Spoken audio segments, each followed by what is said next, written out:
Hello and welcome back to the Hayden Show.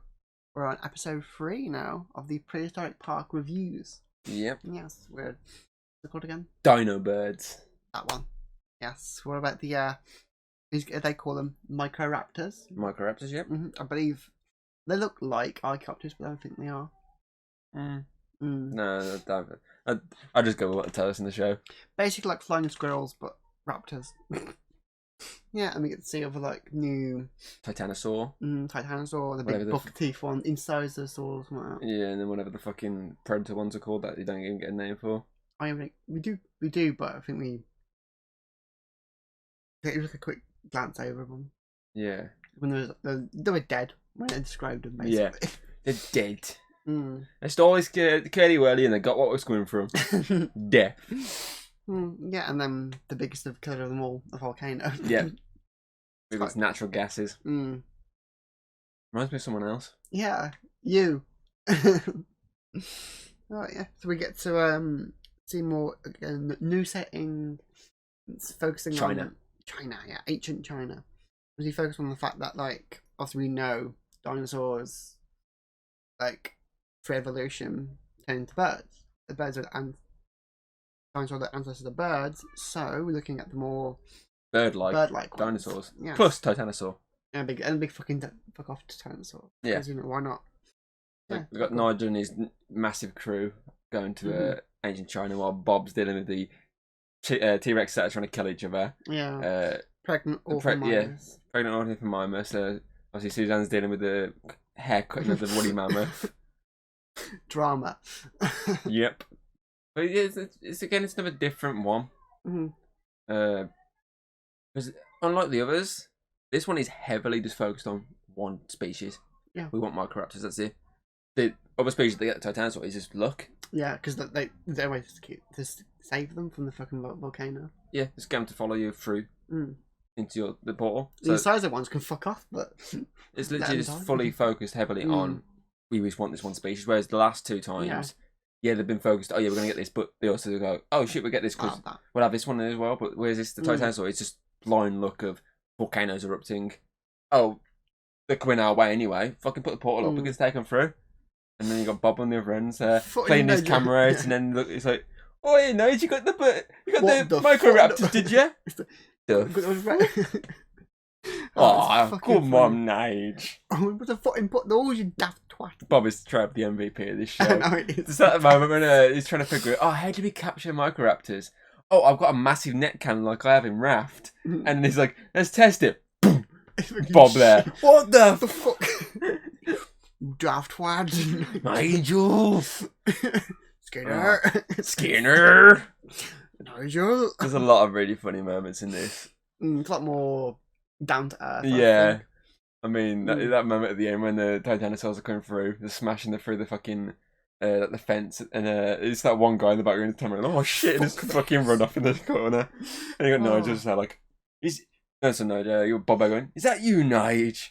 It's like, what have you? Where am I going to put all these? Oh, I like as well. Like again, like the previous one, not much action. No, but I think it's a little bit more. So there's only two moments. Yeah, maybe three. One is the obvious when they're getting hunted, which is something different. It's quite cool. Yeah, it's them getting hunted because you see the camp cooks in the tent, and then it's like the hunting moment, and you actually get to see someone get attacked, like proper attacked by the dinosaurs, and then Nigel coming like, "Way, get out of there! Get the bag off! Get the bag off!" So I get to see that, and then I'll probably say maybe when the Titanosaur's almost crushing the bird, the Microraptor, and then the ending with the volcano. That's probably the most action moments, but there's not a full on like the first one with the T-Rex like chasing after. There's nothing really like that because they're getting hunted by these other dinosaurs, but have we seen them? No, it's just like you see like the trees like start moving and shit like that, so it's a bit different. Obviously back in the park as well, you see like the T-Rexes, we see what's causing an issue now, which is a heat wave. Obviously T-Rexes are getting overworked, not just because of the heat, just because they're male and female. Yeah, and the female's more dominant. So they have to get in there a fucking huge water cannon, which clearly is going straight through them. Obviously, the mammoth didn't. The heat's fucking them out because they're used to cold. It's designed for the so ice they age. have to, give it a haircut. Obviously, the ornithomimus that think it's the heat at first, and it's like, oh no, pregnant. So it's definitely something different. Obviously, there's a lot. That's what I like with this show so far. Each episode feels different. It doesn't feel like it's the same concept. Go back in time, get the dinosaur, come back, yada yada. Like back at the park. But yeah, but it just every episode so far it's felt different. Like it doesn't feel like you're watching the same thing over and over again. Yeah, there's a lot more to it. Obviously, the first one it was unique. It's the first episode. Second one, you got the whole them trying to protect their mama from like different hunters. This one, you got them getting hunted by a dinosaur pack, which is something different. And obviously, each time they're dealing with something different as well in terms of climate. Like, first one, you had the meteors. Second one is the cold, and this one it's the volcano. Obviously the gas coming in from it when it's obviously, and even the quick ones that they're trying to capture as well. Each one's different. Like the first one's more the iconic, classic, like run the mill dinosaur. Second one, it's about mammoths and big woolly rhinos. It's more notable Ice Age type ones. Yes. And then this is just like kind of ones that bird-like ones. Yeah, like ones that you probably wouldn't even look like bat an eyelid at. Yeah, new really. ones. This is more. They're basically this is more about teaching the people about new different ones you don't know about, or not the weird dinosaurs. Like I said, like these ones are like halfway between dinosaur and bird, and you can see the differences in how they react. Yeah, act similar to birds. Like you see the incisor ones, the males were blue and colourful, the females more like muted and dark. And you get to see like how similar they are. And obviously near the end, that shot of he's got the Microraptor and the parrot is like, "Is your ancestor?" Oh, no kiss. That's quite interesting. But obviously, like I said, it's a way of connecting. Yeah, these are all related to birds. Yeah. Let's show how they're like birds and how we know they are related. Quite cool. Yeah, obviously, again, the CGI is a bit. It's always going to be. Yeah, it's going to be. So, but I mean, again, practical's really good because they have the whole operation scene when they're doing like. Obviously fixing the Microraptor's wing, and that obviously is an actual physical thing when they're wrapping it up. The pregnant ornithomimus, there's an actual practical one on the table. Cool. They have all the practical, obviously, Microraptors when they're capturing them. Like as soon as the net hits one, it becomes practical. So then they can pick it up and put it in the cage as well. You can see it in the cage. It's all practical then, brilliant. Which is pretty cool. Obviously, the only one that didn't use practical is obviously the Titanosaur. That's the only one that didn't go. It's pretty expensive to do massive practical. I mean, they could have gone with the head. They could have made the head maybe, but it's obviously again that's not the focus here. It's the focus of the Microraptor. They're just extra. I was saying you got the bucktooth motherfucker. Yeah.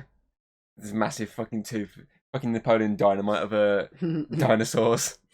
I like how they weren't captured as well. Yeah, but again, this is quite cool. We'll learn about them, but it's more like we still want these Microraptors. That's it. That's what we're here for. Obviously, anything extra is good, but we're not here for them. We literally just want the Microraptor. Again, Titanosaur is just a bonus at the end, just to piss off Bob because he's now going to try and find something to pull him, and yet he does his usual thing of, let's put some wood up. And then instantly you see it smash through the wall, and it's like... I'm glad, like, finally that problem's been shown. It's like, wood is not going to stop. Like, an electric fence has barely stopped a fucking dinosaur Jurassic Park. I think a wooden fence is going to stop a massive fucking Titanosaur. No chance. No. But yeah, it's quite... more different pace. It's more comical, I'd say. This episode's more... There's a lot more actual people involved in this one as well. Yes, because you actually see all the team. Yeah. Before, it's literally just Bob. Yeah, you obviously usually see like a couple of them pop up here and there, but this one, they're actually in it pretty much throughout. And they talk. Like, it even shows them going with him for the portal, and they actually do talk. So that guy who's like, I just got me here, showing obviously the wound he's got, and it's like, and like they actually are getting involved more compared to the last two, where, they were there, but they weren't heavily involved. To make it feel like like an documentary. Because let's be honest, in documentary, you don't like say you can't speak or an extra because these are real people. Yeah. Like, so the idea is that it makes them feel real, makes the world feel real, makes the whole easy to be immersed in the whole it's showing you, even at the park, it's showing you people interacting with the new things, like with the mammoth. You saw that one guy like luring it to obviously Suzanne to cut it. Like, that's something you don't really see up to this point, so that's pretty cool. And obviously you say the people getting involved with the fucking water cannons over Bob's there shouting orders like, get that one, Oh. But yeah, I think it's another decent episode, to be fair. Mm-hmm. So, what would you give it? Remember, dodgy ratings. Dodgy ratings. Don't just run this shit 8, 7, 6, 5, 4, 3, 2, 1. I would say I probably enjoyed this one a little bit more than the mammoth one. Like, I'm sort of the mammoth one, but this one for a little bit more. Yeah. So I would say bang on 90. 90. Bang on. Yeah, okay, so that's very simple then. That slots it into second place, knocking the mammoth one down into third position. So then it's 1, 3, 2. That's your order so far. Next time it's the saber-tooth and the terror bird, which is going to be an interesting one. It's like go to like a sort of safari type, savannah-like looking place, which is going to be cool. Okay, so here's a question for the audience: favorite aerial dinosaur? Because if it's birds, just aerial in general. So any dinosaurs that's like known for flying or hovering. Pterosaurs. Like, would you get to see some in this as well? Yeah. Like pterosaurs, obviously microraptors. Anything that basically flies. Flying squirrel. Bats, which aren't involved yet. Archaeopteryx. Anything that flies. What's your favourite? We hope you enjoyed this episode. Yes. And we will see you for episode 4. Bye. If you like what you've seen, don't be afraid to throw us a little like and subscribe. That's always very appreciated over here. And, well, I'll see you on the next video.